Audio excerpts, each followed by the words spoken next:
Harnessing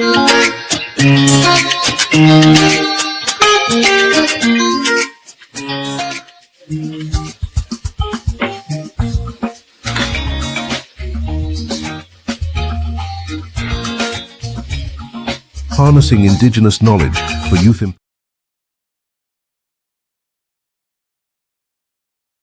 Yeah, thank you once again for coming. My name is Samuel Oloruntoba at the Institute of African Studies and the principal investigator of the project on Indigenous Knowledge and Sustainable Livelihood in Africa, supported by the MasterCard Foundation. We are meeting this morning to talk about our podcast series, which we call SAFU, the podcast series of Africa Indigenous Knowledge Research Network, based at Safu University.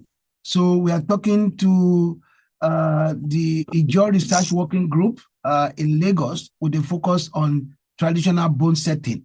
So we will start by introducing ourselves.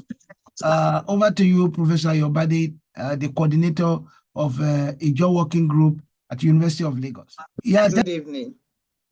My name is Adebowale Ayobade, the coordinator of Lagos Axis, Lagos State on Ijaw Youth and Sustainable Livelihood on the enterprises. So this afternoon we are going to interrogate ourselves on the bones with the bone setters. Thank you very much. Yes, so sir. We asked Mr. Gbamila Pere to talk. Thank you. Hello. Yes. Go ahead, please. My name is Gbamila Samuel Pere. I'm from George Memorial Traditional Orthopedic Home, situated at number 82, Alagomeji, Saboyaba. I'm from, I'm an Ijaw man from SAFU local government area in Ondo State. Okay. Thank you very much. Sir. I'm also from Ondo State. Professor Ayobade is also from Ondo State, from different parts of the state. Thank you so much for coming. Thank you, so the first question is, which I would like you to answer. Why is indigenous knowledge important to livelihood among the Ijaws? How do you apply indigenous knowledge, especially in a traditional bone setting? Why is it important? How has this helped to promote employment, income making, and reduction of poverty? Thank you. Thank you, sir. The indigenous knowledge is the foundation of the Ijaw man from the beginning. It has been part of us. The Ijaws, we are the fourth largest tribe in this country, Nigeria. The race runs from Ondo down to Akwa Ibom. And the Ijaws are one of the most abandoned tribes, where you will see that in the whole of SAFU, thank God you are from Ondo State. In the whole of SAFU, the local government, there is no electricity. There is no hospital. We don't have general hospital around that side. So we are subjected to this indigenous way of treating one another, even by childbed, traditional childbed attendance, by bone setting, and all kind of congenital cases that comes up along the line. So Ijaws have been in this practice from the beginning of their existence, and they are not only using this method to treat the Ijaws alone. Today we are in Lagos. We are in the heart of Lagos. That is the mainland local government area, where we treat thousands of persons across the state, and we've been taking this job across states in Nigeria and abroad as well. People come from abroad, get treated in our facility here in Alagomeji. And we also do transport our medicines to people abroad. So this is what we do. In terms of income, the income is very, very low because of the standard. Because you see, I can give name, but I don't want to do that in this podcast. There are people we have treated that has names, and even as I'm talking to you, I'm in the client place because we cannot admit all cases.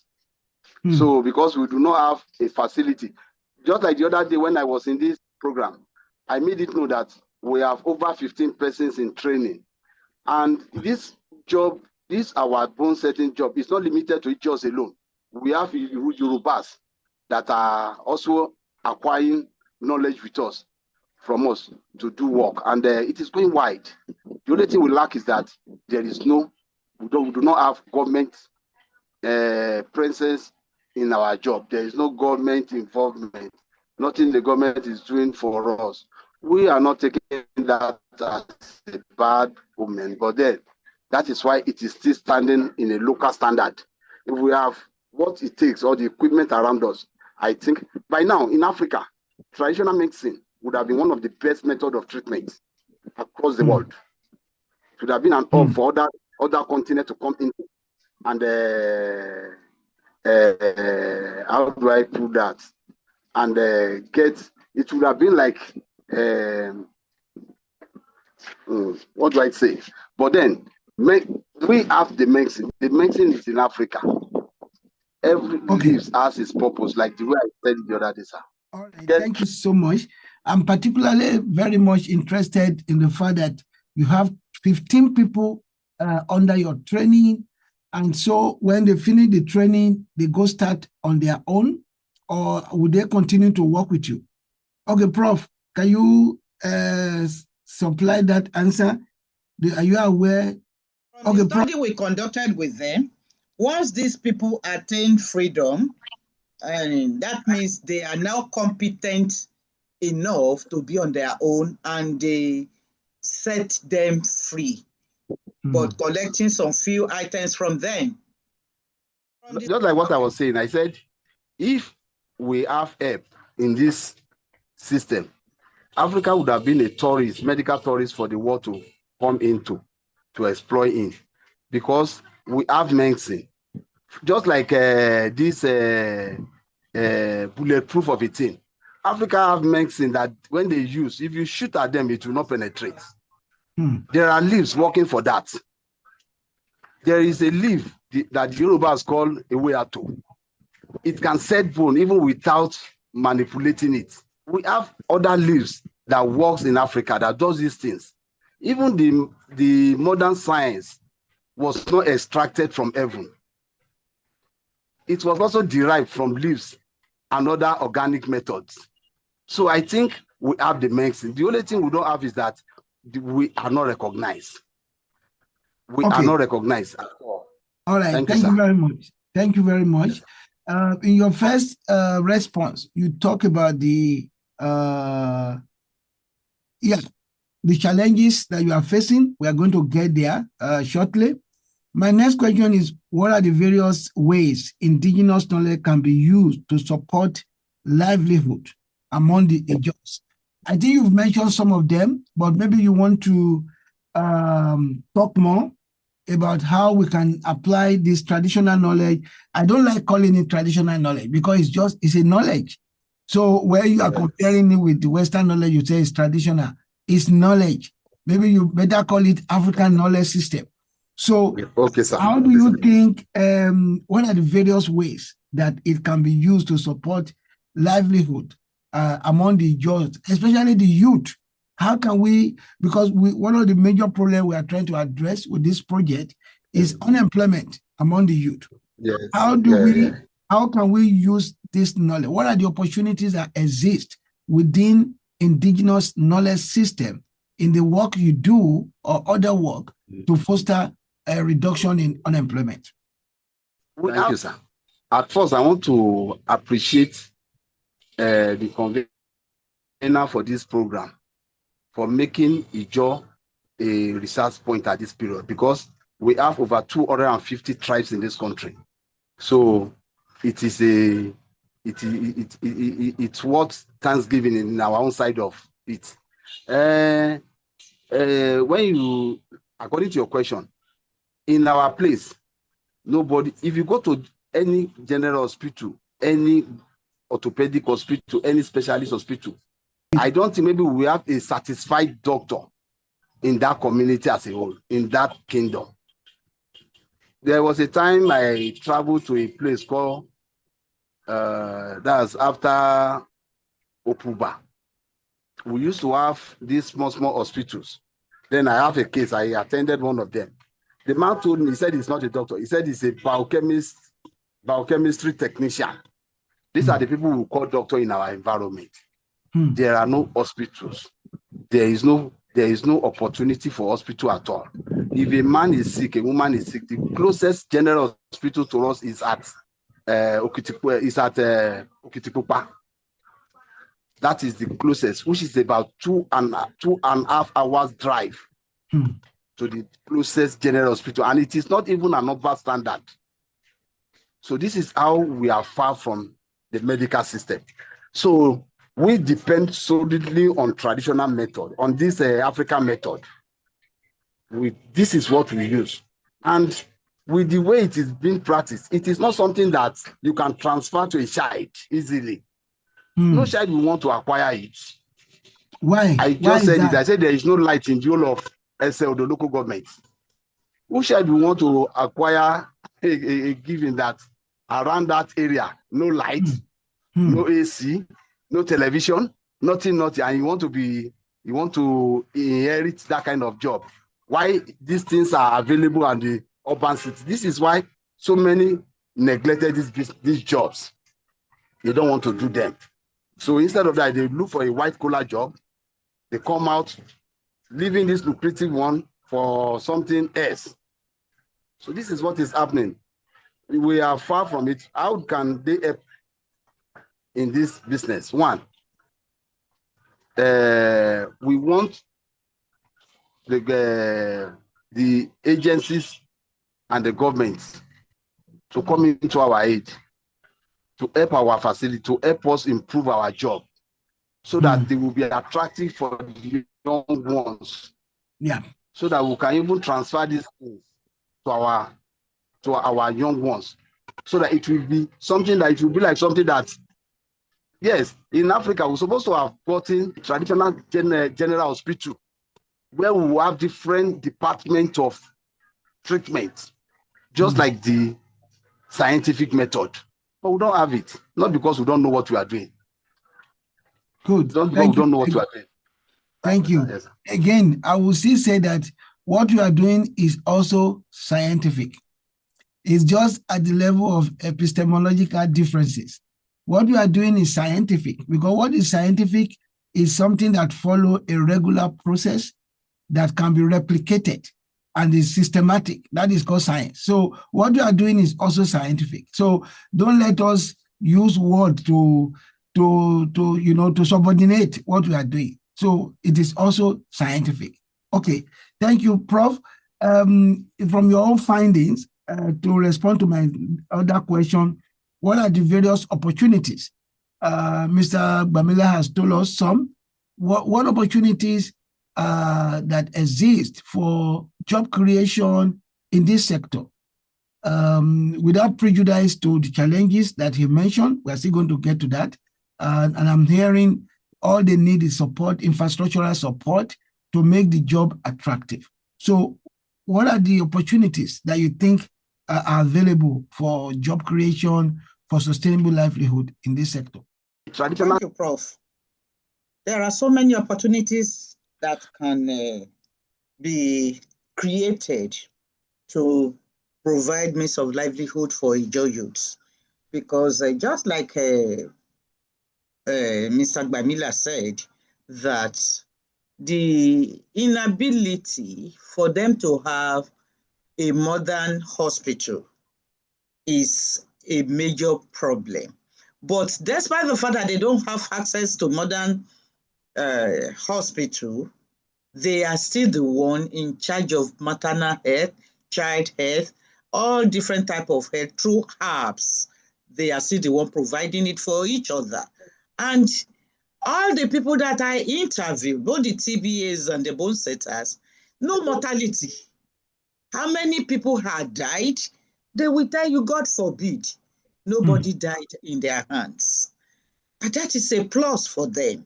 If there's no child and maternal mortality, and people does not, even people with accidents, their bones are set and they get well, I think this type of enterprise can actually be invested into so that the younger ones can embrace it. If there's a little support to make it modern and make it attractive to the Gen Zs. If we make it more attractive to the Gen Zs, definitely they will embrace it.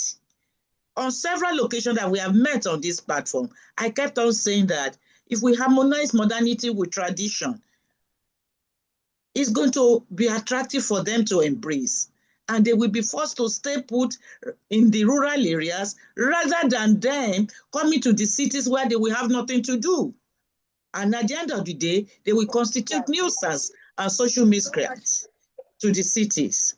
Yeah, thank you so much. This is well noted, and we will continue to push and seek how the support can be provided with your collaboration. So, I mean, you've mentioned some of the challenges, but I will ask Mr. Gbamila, how long have you been in this business, and what are the challenges you have faced, apart from some of the ones you have mentioned? What are the challenges? What are the high points? What are the low points? Yeah, I'm in the business since 1993. In fact, I'm born into this business. I'm born into the business, but I came up as a practitioner 1993 to this day. And the challenges we have is that most of the among the many challenges that we have, few that I will list. One, there is competitive attitude between the medical system and the traditional system. How do I mean, sir?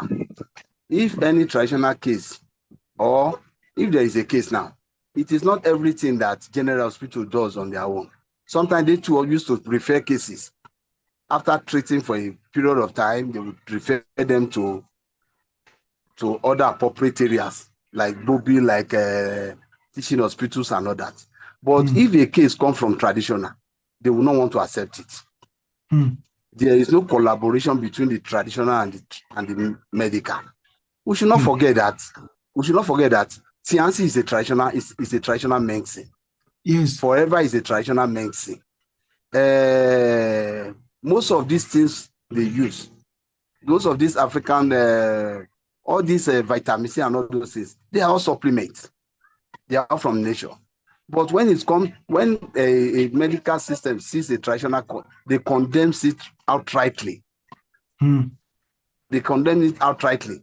They don't want to accept anything. They don't want to. They're supposed to, at least if a traditional facility is taking care of a case and they see that they cannot do this one, they should have the right to at least refer the case to a better place. Because at the end of the day, it is the patient that will still end up with this condition. It is the patient that will suffer the ends to it. That is one. And then another thing I see as a challenge in this our job, in this our discipline, is that because they have the fear that the traditionals are competing with them, of which is not true. Most people, why do they practice the traditional medicine? One, because of finance. The medical service is too expensive. If you go to before you run your test in the medical service, you have exhausted all you have. Somebody will have a dislocation of shoulder, just shoulder. They will say, go and do X-ray. When you come with the X-ray report, they say, go and do MRI. And this is something that some traditional, the African medicine will not even look for this thing. They will just palpate the area and they will fix it back immediately. We have seen cases like that severally. We have seen cases where somebody will have small injury. The next thing they will abandon the patient. They will be giving the patient, they will be dispensing analgesic and other things. Before you know it, the bones will overlap. And when this case comes to traditional place, they will just set it and the person will get better. I have an auntie like that. It is a challenge. These are one of. Then when it comes to the government does not recognize the traditional medicine, even though they use it. We have doctors being treated. We treat doctors. There are doctors. In fact, there is a doctor an academic doctor from Faculty of Arts, Linguistics in University of Lagos. Her niece is studying physiotherapy in Lut. She want us to impact. She want the girl to come and get more knowledge from us, because when she had her case, she was in the medical center, Unilag. From there, they refer her to Lut. They did it for months, and she was not getting better until she got to her place. So we have where the government is not recognizing the system. They are not improving the structure. There are no infrastructure. We don't have the infrastructure to run this program. That is why it is a challenge for us. We're supposed to have gotten for instance, an X-ray system. So if cases are to us, we will X-ray the case, see it ourselves. As we are treating, we'll be managing the case with modalities. But we don't have any one of them. We'll treat for a period of time before we get to know some mistake, if there is any. Which, another one is that, another challenges we have is that I have a case now. The child has fracture of the greater trochanter of the hip bone. It is a case that in the medical service, they charge them about 5.5 million. I charge them 600,000. Even the 600,000, they are not ready to pay. They are paying. The boy is working now, but they are not paying. Because it is traditional. People come and they keep on begging and begging. Things they don't try in the medical way. They do it in the African system. They will beg and beg. Because we run the system like a humanitarian job. That is not sure. We run the system like a human. So there is no financial support at all. Thank you so much. So as you are saying this, I would just, I had some training in business, and, brand and perception, they affect how people recognize what you are doing. So do you think you need support in communicating what you are doing, that more people will know? Of course, I see a lot of people on social media, but sometimes people doubt the standard. So is there a way, will it be a kind of support if there's a kind of communication strategy that your organizations that are needed, to let the world know what you are doing? Would that be like a support that can be helpful? Thank you so much. Very, very, sir. Thank you, sir. We need that. We want to improve. We don't want to remain in the same state. We want to also improve. And we want the government to have a regulative body to our system. There are so many quacks running the business, because they now see that it is now a common business and people are just trooping into it. We want a proper regulation. So we have a traditional board in Lagos and some other states in Nigeria, but they are not doing the needful. They are not supervising the job very well. We want it so that, for instance, if you go to some areas now, because of money, they are poorly managing those places. Some practitioners do not know the need for hand glove to treat it with an open wound. So we need a power that can at least manage, monitor, and at least put us better to compete with the system. Thank you, sir. Okay. Thank you very much. I think we've mentioned some of these. How can indigenous businesses be supported to expand and employ more people? Like I said, our major aim is to see how indigenous knowledge can be used to generate employment. How can they be supported? I've heard the need for policy responses from the government. I've heard the need for infrastructure, the need for regulation. Are there other ways that you think these organizations can be supported to expand, to be able to, recruit more people? These organizations can be supported by, we should have a school. If the government can do, we should have a school, traditional school, where people will study traditional medicine, just the way they study medicine in the modern way. So if they come, they will come as a satisfied and qualified employees. So we will not have crowds everywhere like this. They will know how to prescribe drug. They will know how to do what they are doing in a traditional way, but in a standard form. So I think this is another way that to support it. So if it comes like that, it will be more recognized and it will show better for the world to see. Thank you, sir. Excellent. Maybe I can chip in something. Yes, Prof. Last month, one of my students paid for spa for me, that I should go and do spa because she came and saw me that I wasn't looking good and that I need to relax and that my stress is too much, blah, blah, blah. So I went for this spa. I've never done it in my life. I've never been to such center in my life. I'm a local woman. I don't know it, but when I got there, I can easily liken what I went through within that 2 hours of my being there with what the bone setters are doing. I entered the place with a BP of 130/90. By the time they were through with me with the still bath and body massage, I came out with 120/80. And these are, I can't see the difference between what a bone setters were trained to be doing, but they have no facility to do, from what I went through in that place that day. And in that place, they have students. So the bone setters, to buttress what Mr. Gbamila said, the bone setters can also be a hub of trainers, training the younger ones to embrace these indigenous skills. If we did not do it, the set of youths that we have these days, they will not embrace this indigenous knowledge entrepreneurship or enterprises. They will not embrace it because they see it as obsolete, local, because we see TBA people taking deliveries on the mat. No younger person will come and do that. On the mat, I saw it live. They have no baby bed. All those stuff, all these things they need support. They need support. There's no doubt about that. They need support. Good. They need support. Thank you very much. As we're talking, I remember that Ghana has established a school like University of Traditional Medicine.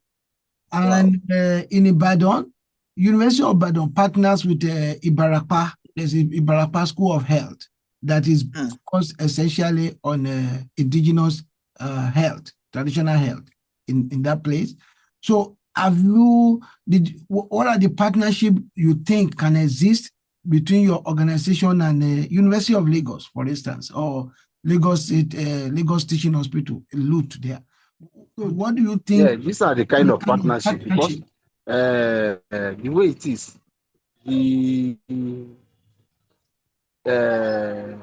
we have different departments, just like the medical way.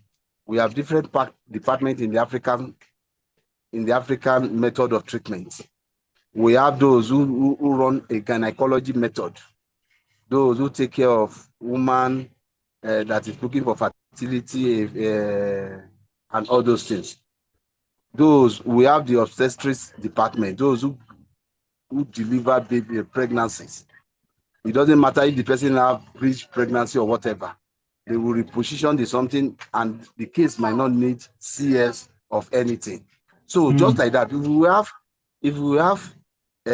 if they pick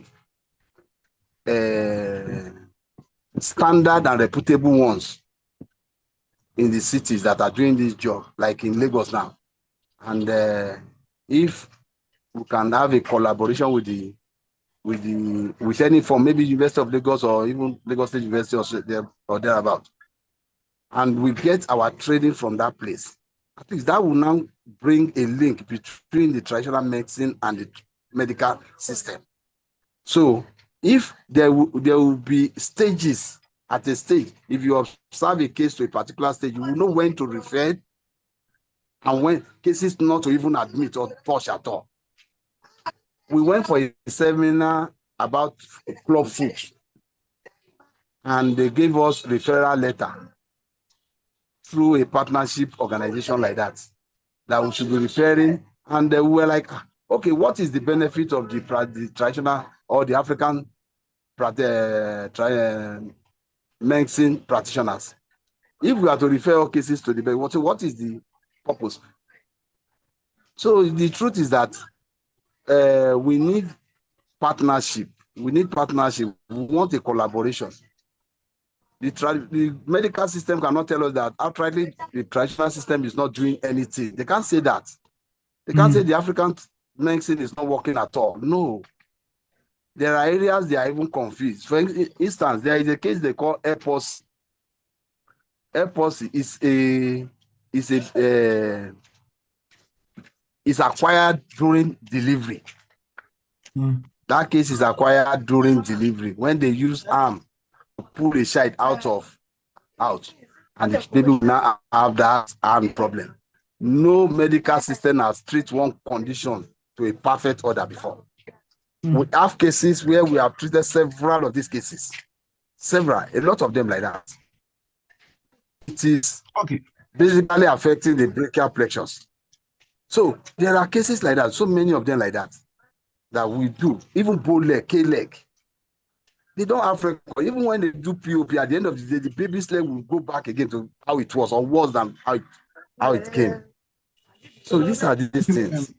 Thank you, sir. Yes, so we're rounding up now. This is the Prof.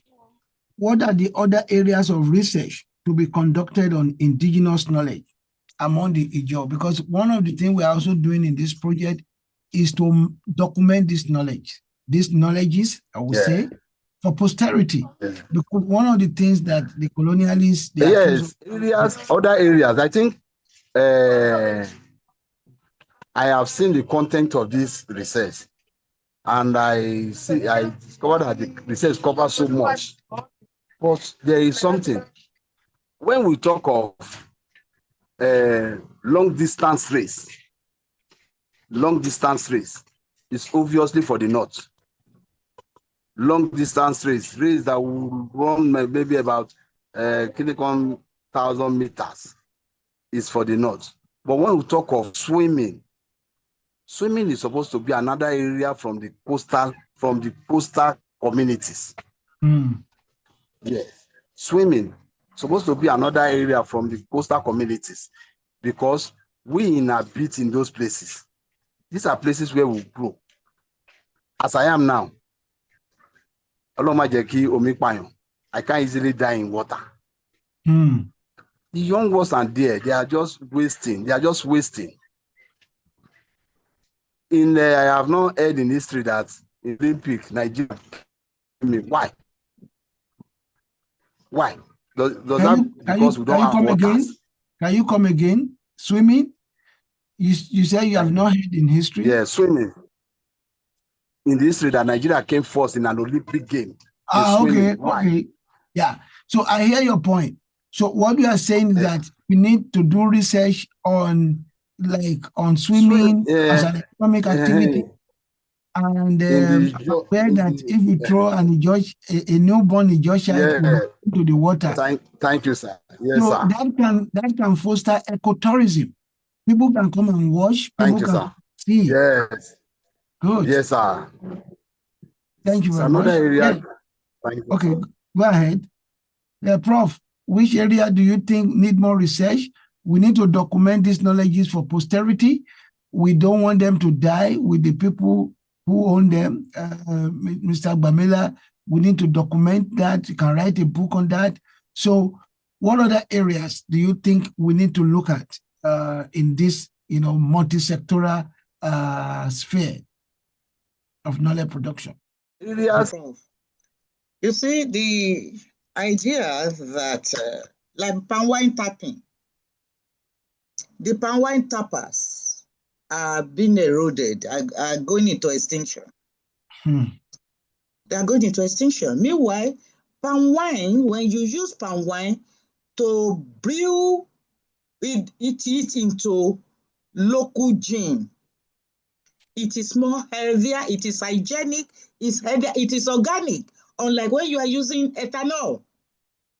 Ethanol is not good for consumption.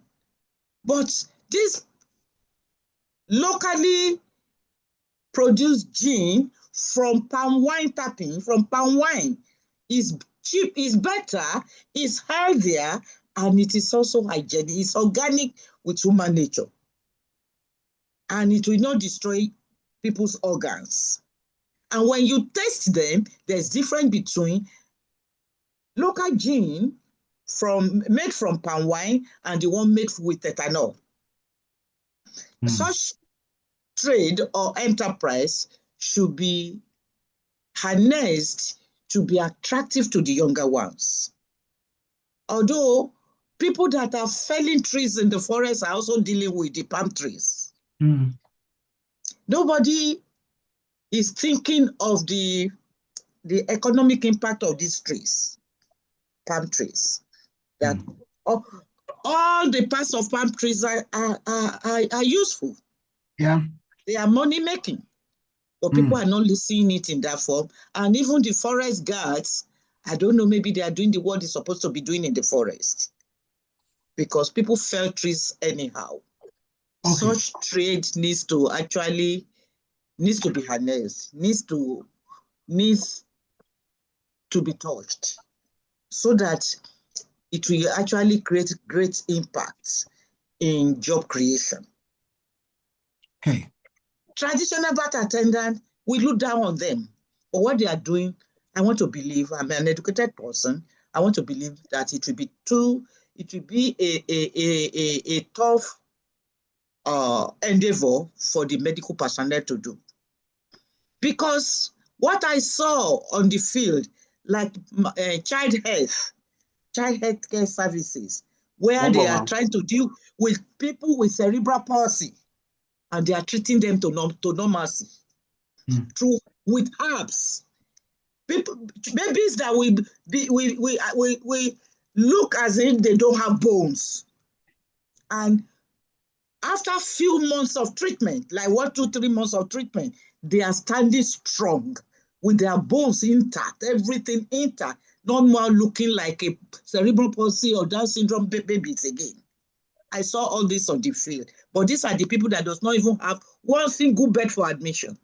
They don't have anything, and they deal solely on herbs. They said there are some herbs that they will have to go and get in the night, because they need to speak some languages to the leaves, and the leaves will do the bid they want the leaves to do. I saw all these things live. They don't have bed, they don't have hygienic tools, little tools that they can be using as a maternity home. They don't have. They need it. All right. Yeah, thank you so much. In conclusion, we appreciate the approach you have taken to co-create knowledge, not just with Mr. Gbamila, but with several other people in the Ijaw community in Lagos.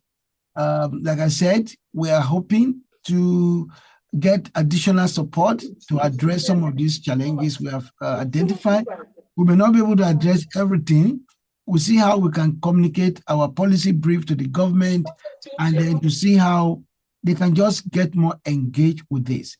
But the work we have done is just excellent, it's fantastic, and we do hope for bigger impact going forward. Thank you so much for your time today. Thank you, sir.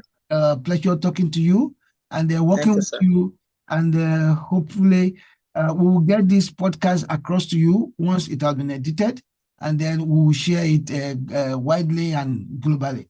Thank you very much.